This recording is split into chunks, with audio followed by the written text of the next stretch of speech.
लक्ष्मी जी की दो बहुएं थी, सुमन और राधिका, और दो बेटे, अजय और सुशील।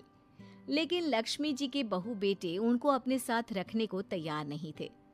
बहुओं के तेज स्वभाव के चलते लक्ष्मी जी को अपना ही घर छोड़कर एक किराए की कोठरी में रहना पड़ रहा था। कुछ दिनों से उनके बेटों ने उन्हें पैसे देना भी बंद कर दिया था। ऐसी स्थिति में लक्ष्मी जी ने अपनी जमा पूंजी से एक छोटी सी दुकान खोली। अगले दिन सुमन अपनी सास की दुकान पर पहुंचती है। सासू माँ, आपकी दुकान में शक्कर है क्या? शक्कर जरा 1 किलो दे दीजिएगा। हाँ हाँ बहू, है ना? लो बेटा, 1 किलो क्यों, 2 किलो ले जाओ। सोच लो सासू माँ, घाटा हो जाएगा आपको। पैसे नहीं देने वाली मैं। देखो सुमन, ये मेरी दुकान है और यहाँ पर जो भी कोई सामान खरीदने आता है उसे पैसे तो देने ही पड़ते हैं। अरे सासू माँ, ऐसा क्यों कर रही हैं आप? अरे देखो ना, घर पर आपका बेटा और पोते पोती दूध में शक्कर डालने के लिए कब से इंतजार कर रहे हैं। जरा उनके बारे में तो सोचिए। अरे ऐसी बात है क्या? मुझे नहीं पता था। बहू एक काम करो, वैसे भी पहली बार आई हो ना, ये शक्कर तुम ऐसे ही ले जाओ, पैसे देने की जरूरत नहीं है।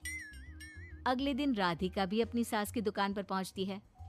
प्रणाम सासू माँ, कैसी चल रही है आपकी दुकान? बस बेटा, जैसे तैसे करके काम चला रही हूँ। तुम बताओ, घर में सब राजी खुशी है ना? हाँ हाँ मम्मी जी, सब कुछ ठीक ठाक है। बताओ राधिका बहू, कैसे आना हुआ? कुछ काम था क्या? वो ना मम्मी जी, मुझे जरा 5 किलो आटा चाहिए था।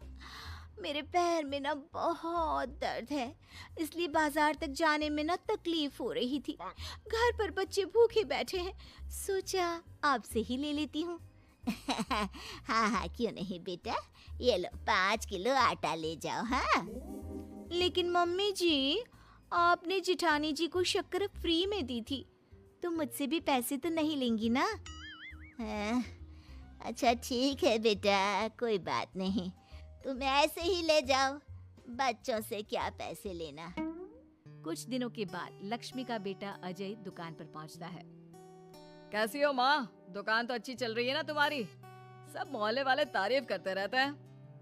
अब क्या करूं बेटा, तुमने तो मुझे सहारा दिया नहीं, गरीब माँ को घर से बाहर निकाल दिया।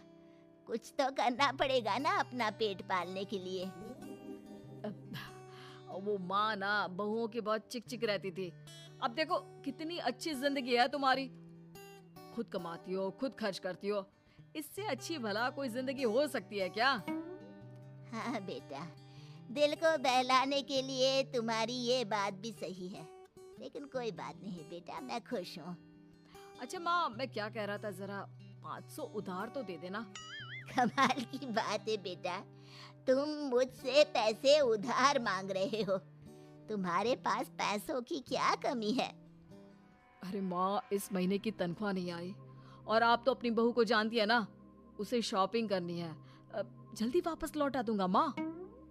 ठीक है बेटा, ये लो 500 रुपए, लेकिन देखो कुछ दिनों में वापस दे देना, मुझे अपनी दुकान के लिए माल भी तो खरीदना है। हाँ हाँ ठीक है माँ, जल्दी पैसे लौटा दूंगा।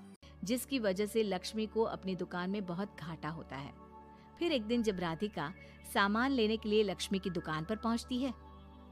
सासू माँ, जरा वो 1 किलो दाल तो देना। नहीं बहू, अब मैं तुम्हें या सुमन को कोई सामान फ्री में नहीं देने वाली। तुम लोगों ने कभी कोई मदद नहीं की मेरी, उल्टा मेरी दुकान से फ्री का सामान ले जाकर मुझे मुश्किल में डाल दिया है। लेकिन मम्मी जी, हम तो आपके बच्चे हैं ना? अगर इतना ही मेरे बच्चे हो तो फिर मुझे घर से बाहर क्यों निकाल दिया? देख बहू, अब मैं तुम्हें 1 रुपए का सामान भी फ्री में नहीं दूंगी, और जाकर सुमन को भी कह देना, आए दिन तुम्हारा पति मुझसे उधार ले जाता है और वापस भी नहीं लौटाता। घर आने के बाद, क्या हुआ राधिका, बहुत गुस्से में लग रही हो तुम? सासू माँ की दुकान पर गई थी ना? सासू माँ का तो कुछ करना पड़ेगा, जब से ये दुकान खोलकर बैठी है, अक्कड़ तो देखो उनकी।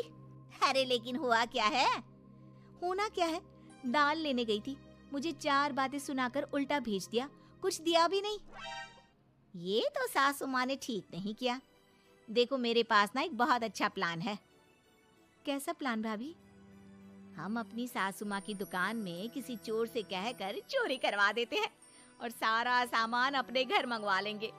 उसके बाद हमारे पास फ्री में सामान भी आ जाएगा और सासू माँ की अकल भी ठिकाने आ जाएगी। लक्ष्मी की दुकान में चोरी करवा देते हैं। हे भगवान, ये क्या हो गया? तभी वहाँ पर राधिका और सुमन पहुँच जाती है। क्या हुआ सासू माँ, बहुत दुखी लग रही हैं आप। अरे क्या बताऊं, मेरी दुकान का सारा माल चोरी हो गया।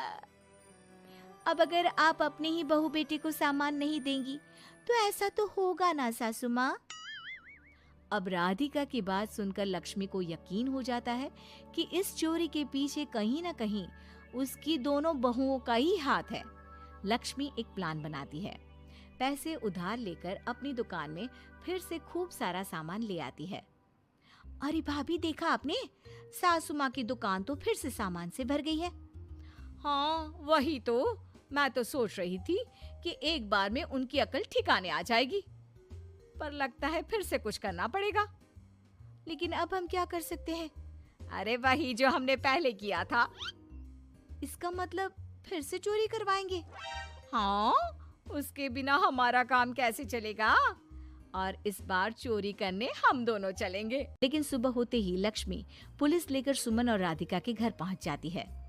इंस्पेक्टर साहब, मेरी इन दोनों बहुओं ने ही घर में चोरी की है। अरे ना ना इंस्पेक्टर साहब, ये हम पर झूठा इल्जाम लगा रही हैं। अरे हम क्यों इनकी दुकान में चोरी करने लगे? और मेरे पास इन दोनों के खिलाफ बहुत बड़ा सबूत है। बताइए क्या सबूत है आपके पास? आप जरा मेरी दोनों बहुओं के हाथ पानी से धुलवा दो। जैसे ही राधिका और सुमन अपने हाथ पानी में डालती हैं, उनके हाथों का रंग लाल हो जाता है और ये देखकर सब लोग हैरान रह जाते हैं। अरे ये क्या, तुम्हारे हाथों का रंग अचानक से लाल कैसे हो गया?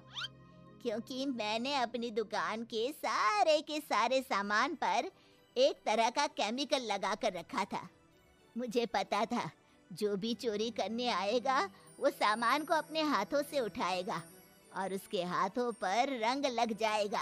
शर्म नहीं आती आप लोगों को अपनी ही माँ को परेशान करते हुए? हमें माफ कर दीजिए सासू माँ, हम आइंदा ऐसी गलती कभी नहीं करेंगे। और हाँ, आपको अपने साथ रखेंगे, आपकी सेवा करेंगे और पूरी इज्जत भी देंगे। हमें माफ कर दीजिए।